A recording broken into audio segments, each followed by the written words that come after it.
Bonjour les amis, Bonjour. nous sommes encore heureux d'être avec vous ce matin et aujourd'hui nous voulons vous apporter un outil afin que nous puissions toujours être plus que vainqueurs face à cette guerre invisible. Je laisse la parole au pasteur. La guerre. On parle de guerre depuis cette semaine et la guerre demande une préparation. Ok, on ne va pas en guerre comme ça, on se prépare pour aller en guerre. Et on l'a vu durant ces derniers jours, comment justement se préparer, comment faire face à cette guerre. Déjà en acceptant Jésus-Christ comme son sauveur, en ne doutant pas que Christ croit en moi, s'il m'a choisi pour être dans cette troupe, pour être dans la bataille, pour être impliqué dedans, pour participer dedans, c'est que je suis capable d'apporter ma pierre. Je suis capable de faire quelque chose. J'ai un rôle à jouer dans ce grand conflit. Et il y a aussi une autre question que nous devons nous poser. C'est oui, c'est vrai, il faut se mettre dans les conditions pour aller en guerre, mais il faut aussi se réfléchir à une stratégie. Ok, c'est pas juste dire bah ça y est, je m'enrôle dans l'armée et je vais aider mon pays à remporter des victoires. Non, ce n'est pas juste ça.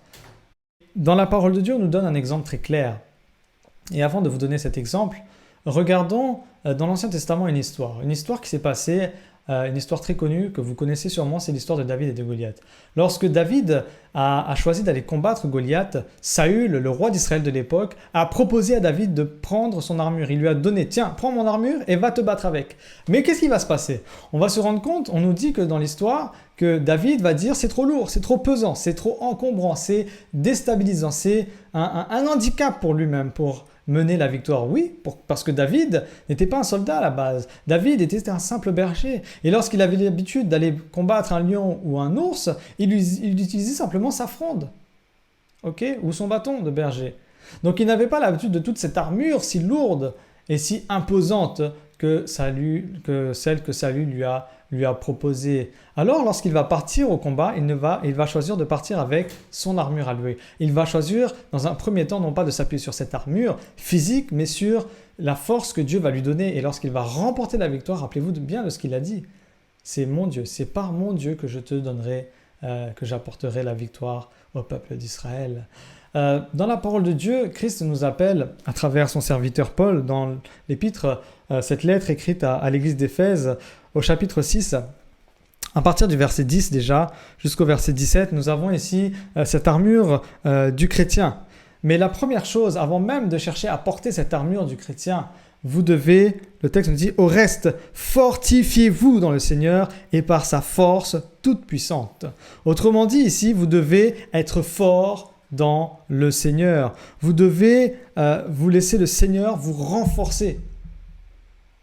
Vous ne devez pas choisir de porter l'armure que X ou Y va vous donner, mais vous devez vous fortifier par l'armure que le Christ veut que vous portiez. C'est seulement par sa force toute puissante. Ok ? Et juste après, au verset 11, il va nous dire justement de se revêtir de toutes les armes de Dieu.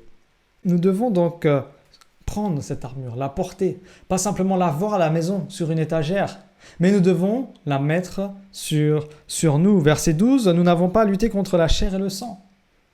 Mais nous avons à lutter contre les dominations, contre les autorités, contre les princes de ce monde, autrement dit contre Satan. Nous sommes dans ce conflit, on l'a vu, on l'a déjà dit à plusieurs reprises, et Christ ici nous appelle à combattre cette bataille et à faire face à cette épreuve en son pouvoir, pas en mon pouvoir, pas en ma force, pas en mes capacités, mais en et dans le pouvoir tout-puissant du Seigneur. Verset 13, c'est pourquoi prenez toutes les armes de Dieu afin de pouvoir résister dans le mauvais jour et tenir ferme après avoir tout surmonté. Vous devez porter cette armure tout le temps, H24 sur 24. C'est pas juste quand bon vous semble, mais c'est tout le temps. Je regardais récemment le film 1917.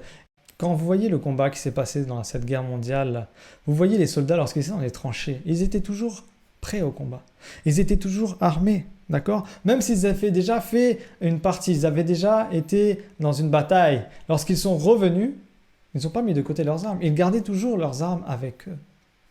Ok ? Et c'est pour ça que le texte nous dit bien ici, j'ai besoin de mon armure pour résister, logique, ok? Mais pas seulement. J'ai besoin de mon armure pour aussi tenir ferme après avoir tout surmonté. C'est-à-dire que même après la victoire, je dois la garder cette armure. Ok? Quand je dors, je dois la garder cette armure, supposément.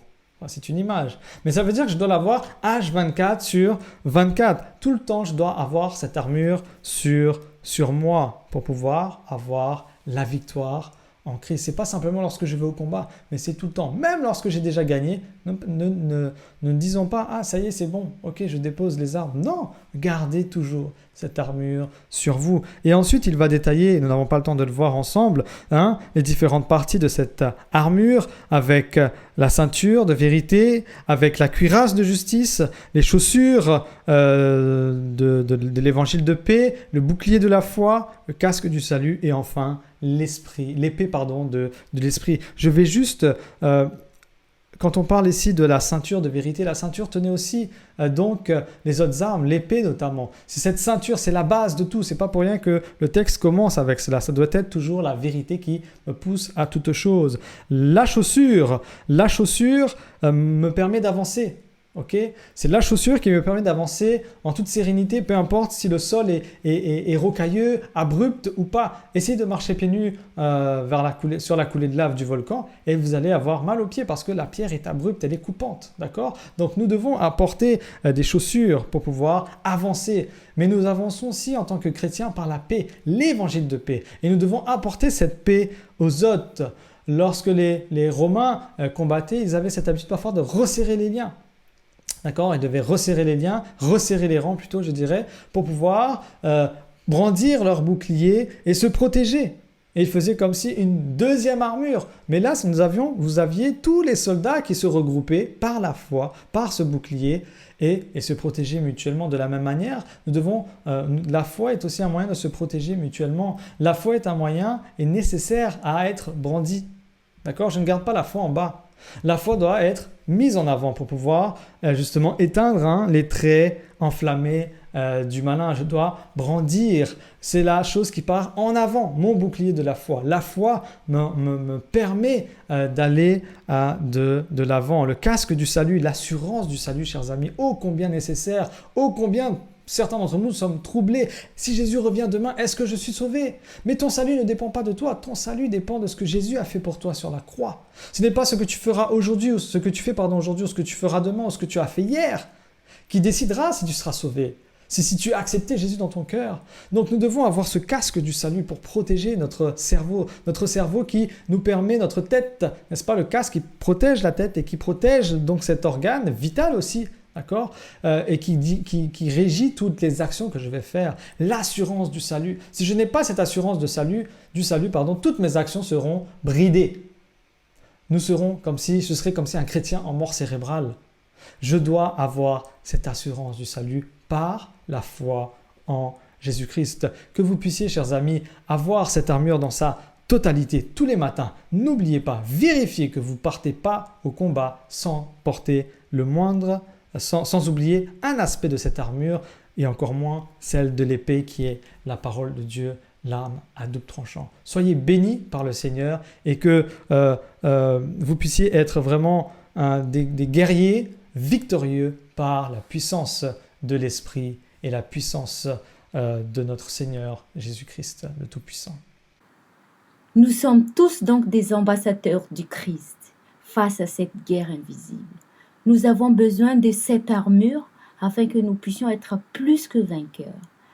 Alors, ma prière pour nous, c'est que nous puissions toujours être prêts face à cette guerre que nous faisons face chaque instant.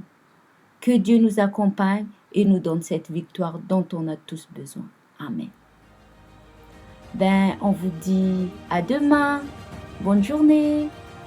À bientôt, à demain.